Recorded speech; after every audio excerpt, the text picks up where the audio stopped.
Hey guys, welcome back to the channel and to day 9 of our Inktober journey. Today's story is the one about Will-o'-the-Wisp. A will-o'-the-wisp is a phantom light that hovers in the wilderness, luring travelers away from the beaten path. Most of these lights haunt the moors and bogs of England, but they have been reported all over the world under various names. Will-o'-the-wisps are very simple apparitions. They appear as balls of light, sometimes so bright that they hurt your eyes, and other times so dim that you have to squint to see them. They usually have a bluish gleam to them, although red has also been reported. In some rare sightings, a dark figure has been seen carrying the light, as if it was a torch or a lantern. Despite carrying the light, the figure is always too dark to be described in detail. A light floating in the darkness might seem innocent, even friendly, but don't be deceived. These attractive lights almost always are malevolent. They lead travelers onto dangerous land, perhaps a deep hole in a bog or a kingdom ruled by vicious fairies. The backstory of will-o'-the-wisps can shed some light on their cruel nature. The lights are carried by spirits who are shut out of both heaven and hell. The classic will-o'-the-wisp is carried by a blacksmith named Will. Will was such a troublemaker that when he died and went to heaven, he was sent back by St. Peter, who told him to reform during his second life. Unfortunately, Will's second life was even more monstrous than his first, so St. Peter cursed him to roam the earth forever. The devil was impressed by Will's evil doing, gave him a coal to warm himself on the cold earth nights. Instead, Will decided to use the coal to make a torch and lure innocent travelers into danger.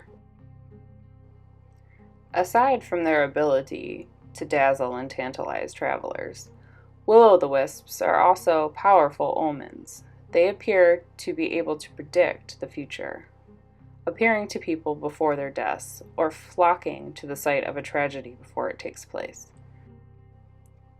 They might also reveal the place where a thief or fairy has buried golden treasure. In other places, goblins, pixies, witches, unbaptized children, and even the devil are blamed for carrying these dangerous lights. In Britain and Ireland alone, there are dozens of variations of will-o'-the-wisp, one being Jack of the Lantern, whom we talked about yesterday. There's also Hinky Punk and Spunkies. They are, for the most part, believed to be carried by souls buried from heaven and hell, or by devious fairy folk. In the Netherlands, they are said to be souls of unbaptized children who try to lead travelers to water where they can be baptized. They might also be lights guarding buried treasure which can only be found using a dead man's hand after eating seeds from a magical fern. In Asia, they are used by dead souls to mark the place where they died. In Australia, lights follow travelers once they are spotted. If a traveler turns and tries to follow the light, however, they will never be seen again. In South America, they are evil spirits who carry ghost lights after death. In the United States, ghost hunters prize any photo which has captured an orb, a ball of colored light which is believed to reveal the presence of a dead soul in the room. In the swampland of Louisiana, the phantom light represents dark souls who have been sent back from heaven to do penance on earth. Will-o'-the-wisps appear in Europe's written record around the 13th century, but their legend was well known all across the world, long before pen was put to paper.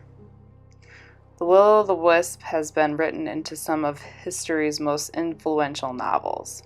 Shakespeare, John Middleton's Paradise Lost, and in the 19th century, the immortal lights made yet another appearance in Bram Stoker's Dracula.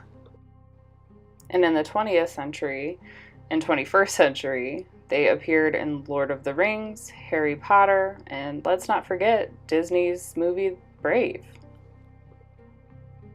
Although they may not be trapped in lanterns held by the devil or hover over sunken fairy gold, will-o'-the-wisps are a very real phenomenon. These mysterious lights do exist, and for a long time they could only be explained through superstition. Today, science has few explanations that don't involve ghosts, devils, witches, or fairies for the lights.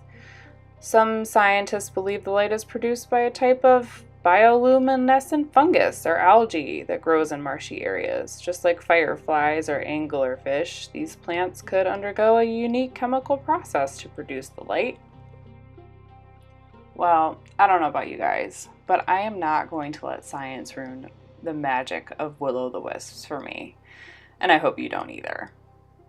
Today's information I got from mythology.net's website. I will leave that linked in the video description below so you guys can check that out. If you liked today's video, make sure you give it a thumbs up. The word of the day is pinned in the comment section below. Thank you guys so much for watching. This is so much fun. The collaboration playlist is on your screen right now, so don't forget to pop over to Courtney's channel and check out her video for today. She has written some really awesome stories to go with the prompts and then illustrating them, and they're so amazing to listen to and watch. And we will see you guys tomorrow.